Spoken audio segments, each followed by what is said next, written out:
ओम कल्याण मार्ग का पथिक 15वां भाग। मध्य मास के साथी जुए का आक्रमण। इस बार दिवाली पर मैथिल पंडित की प्रेरणा से मैं उसके बैठाए जुए के फड़ पर जा पहुंचा। काशी में उन दिनों दिवाली के संबंध में सरकारी ढिंडोरा पिट जाता और 4 दिन खुले बंदों जुआ खेला जाता। फड़दार प्रत्येक 16 गंडे की जीत पर तो 2 पैसे नाल के लेकर बर्तन में डाल ही लेता, परंतु नाल से तिगुनी चौगुनी जमीन बढ़ जाती। जमीन कैसे बढ़ जाती? फड़दार ने पैसों का ढेर लगा दिया, उसी में से पैसे काटकर बाजी लगानी पड़ती। 16 सोलही अर्थात 16 कौड़ी बारी वाले के हाथ में है। 3 जी 5 जी 4 जी 6 जी कहकर बाजी बदी जा रही है। सो रही फेंकी और शोर मच गया। वह मारे 5 4 6 वाली पैसों की ढेरियां तो फड़ में डाल दी गई, परंतु 3-5 वालों का हिसाब होने लगा। फड़दार ने शीघ्रता से पैसे गिने, कई स्थान में 3 पैसे का आना गिना और एकाध गंडा वैसे हाथ की चालाकी से बढ़ा दिया। गिनकर ढेरी तो जीते हुए जुआरी के आगे धकेल दी और हारे हुए के नाम उतने गंडे लिख लिए। पहले दिन तो मुझे केवल जुआरियों के फांसने के लिए बैठाया गया था और मुझे भी गधे का योनि से बचने के लिए अपने परिवार के साथ कौड़ियों और रेवड़ियों से जुआ खेलने का अभ्यास था। परंतु दूसरी रात मुझे भी प्रलोभन ने आ घेरा और रात को मैंने 150 200 गंडों के दांव तक खेल डाले। कभी 50 रुपए तक जीत लिए, कभी 60-70 तक हार दिए। तीसरी दिवाली की रात थी। पिताजी की शिक्षा थी कि जब हाथ ऊपर अर्थात जीत हो तो उठ खड़े होना चाहिए। उस रात पहले मैं 200 रुपए हार गया, फिर पासा बदला। सब उतार कर शायद 4 रुपयों से कुछ ऊपर जीते थे कि मैं उठ खड़ा हुआ। मैथिल जादूगर पंडित ने बहुतेरा समझाया कि हाथ ऊपर है तो 200-300 लेकर उठो, परंतु मेरी प्रकृति और स्वभाव विचित्र है। मुझे अपने जुए के गिरे हुए दुराचारी साथियों की गंदी बोलचाल से उसी रात घृणा हो गई और मैंने एकदम उनसे किनारा कर लिया। ऊपर की घटना पढ़कर भ्रम होगा कि मुझ नास्तिक को गधे की योनि मिलने पर विश्वास कैसे बना रहा, परंतु मैं भी विचित्र प्रकार का नास्तिक था। उस नास्तिकपन के संवत 1932 से संवत 1941 तक के 10 वर्षों में भी जहां मेरा पुनर्जन्म पर विश्वास बना रहा, वहां योग पर भी इतनी श्रद्धा बनी रही कि हठयोग के कुछ प्रयोग मैंने उसी समय में साधे थे। परंतु अन्य अंशों में भी पैतृक तथा बाल्यावस्था के संस्कार बड़ी कठिनाई से दूर होते हैं। मनोरंजक सैर। अस्तु, अपने पाठ्य विषयों और पाठ्य पुस्तकों में परिश्रम करते हुए भी अंग्रेजी साहित्य के भंडार के कण चुनता रहा और अब उपन्यासों को छोड़ इंग्लिश पोएट्री का मैदान नापने लगा। इंग्लिस्तान के कालिदास, शेक्सपियर के कविता पूर्ण नाटकों का इन्हीं दिनों स्वतंत्र अध्ययन किया। जब वर्ष के अंत में परीक्षा हुई तो अंग्रेजी में मेरे लब्धांक 97% तक थे। छुट्टियों में बनारस ही रहा क्योंकि प्रिंस ऑफ वेल्स उन दिनों आने वाले थे और उनके स्वागत की बड़ी तैयारियां हो रही थी। उन 7 दिनों में गाड़ी कंपनी ने खूब सैर किए और सर्वसाधारण के बड़े बड़े जमघटे देखे, परंतु उनमें से एक ही मनोरंजक बात सुनाने के योग्य है। उन्हीं दिनों बनारस में एक बड़े अस्पताल की बुनियाद पड़ने वाली थी। उसकी आधारशिला प्रिंस से रखाई जानी थी। मार्ग सारे शहर में से जाता था, इसलिए जुलूस निकलना था। सड़क की दोनों ओर दर्शकों की प्रातःकाल से ही भीड़ थी। प्रिंस के आने में अभी कुछ घंटे थे। देखा देखी सब आ गए, परंतु अनपढ़ों को इतना भी पता नहीं कि किसकी सवारी देखने आए हैं। एक ने हम लोगों से पूछा तो हमने बतला दिया कि शाहजादा आता है। प्रश्न हुआ, कौन शाहजादा? उत्तर मिला, महारानी विक्टोरिया का बेटा। अब तो चौधरी अकड़ कर चलने लगे और एक गोल में जा धमके। वहां यही अनुमान हो रहे थे कि कौन आता है। चौधरी जी कड़क के बोले, अरे तू क्या जानत, हम बतलाइत है। अरे बिस्तुइया के बेटवा आवत चवाटे। हम सुन रहे थे, हंसते हंसते पेट में बल पड़ गए। बिस्तुइया बनारसी बोली में कहते हैं छपकली को। कहाँ ताज पहने, हाथ में शाही शासन दंड लिए मोटी ताजी महारानी विक्टोरिया, और कहाँ छपकली। प्रिंस एडवर्ड, पीछे बादशाह एडवर्ड सप्तम आए और चले गए। मैं फिर पढ़ाई में लग गया। जो थोड़ी शराब पीने की आदत मामू जी ने अपना मद्य पीने का व्यसन पूरा करने को लगा दी थी, वह छूट गई और मैं मित्रों सहित फिर से ऊंचे मानसिक वायुमंडल में विचरने लगा। संवत 1934 के आरंभ से ही पदार्थ विज्ञान अर्थात फिजिकल साइंस की पढ़ाई शुरू हो गई। न्याय अर्थात लॉजिक के साथ रसायन शास्त्र को जोड़ दिया गया और प्रोफेसर लक्ष्मी शंकर मिश्र ने बिना रसक्रिया सेवन के रसायन पढ़ाना आरंभ कर दिया। पढ़ाई नियम पूर्वक चलती रही।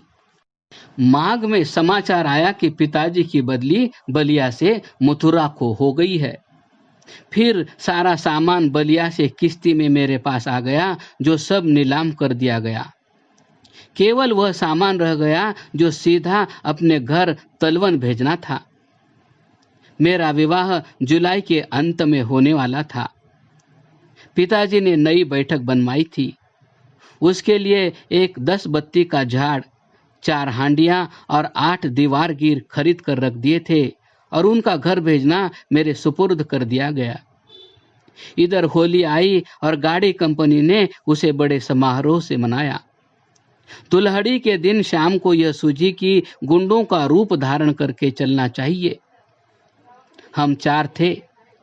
2 पटनिये बांके इक्के किराए के किए, जंगा तक धोती पहन, दोनों मोढ़ों के दोनों ओर दुपट्टा डाल, सिर की चुंदी शिखा खड़ी बांध, नंगे सिर कमर में छुरी लगाए और हाथ में डंडा लिए एक एक इक्के पर 2-2 बैठकर चल दिए।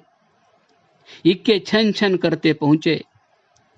इक्के से उतर एक गौनहारियों के गिर्द की भीड़ में घुस चले। धक्का लगते ही एक गुंडों की टोली टर्राई और हमें धक्के देने लगी। हम में से 2 अच्छे लाठी चलाने वाले थे। मारपीट शुरू हो गई। हम लोगों ने उन्हें अधिक मारा।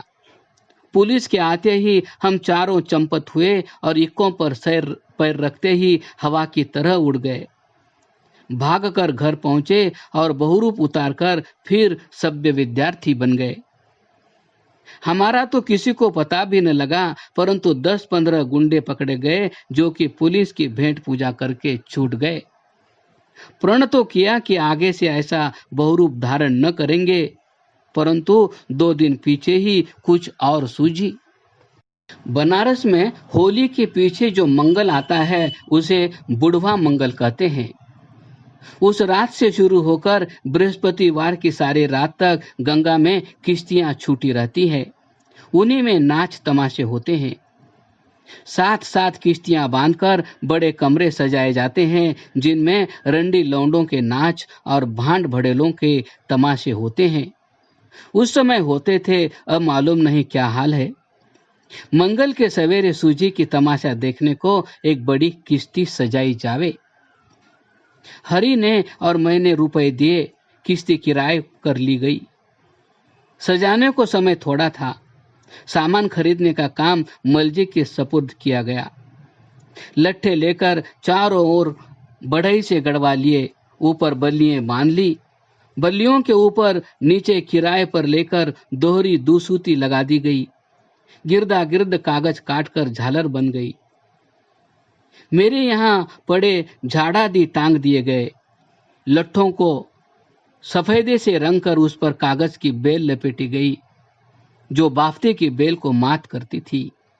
दरिया और गलीचे दीवान साहब मांग लाए। 20 व 25 कुर्सियां प्रोफेसर रमाशंकर कॉलेज से उठवा लाए और सजावट पूरी हो गई।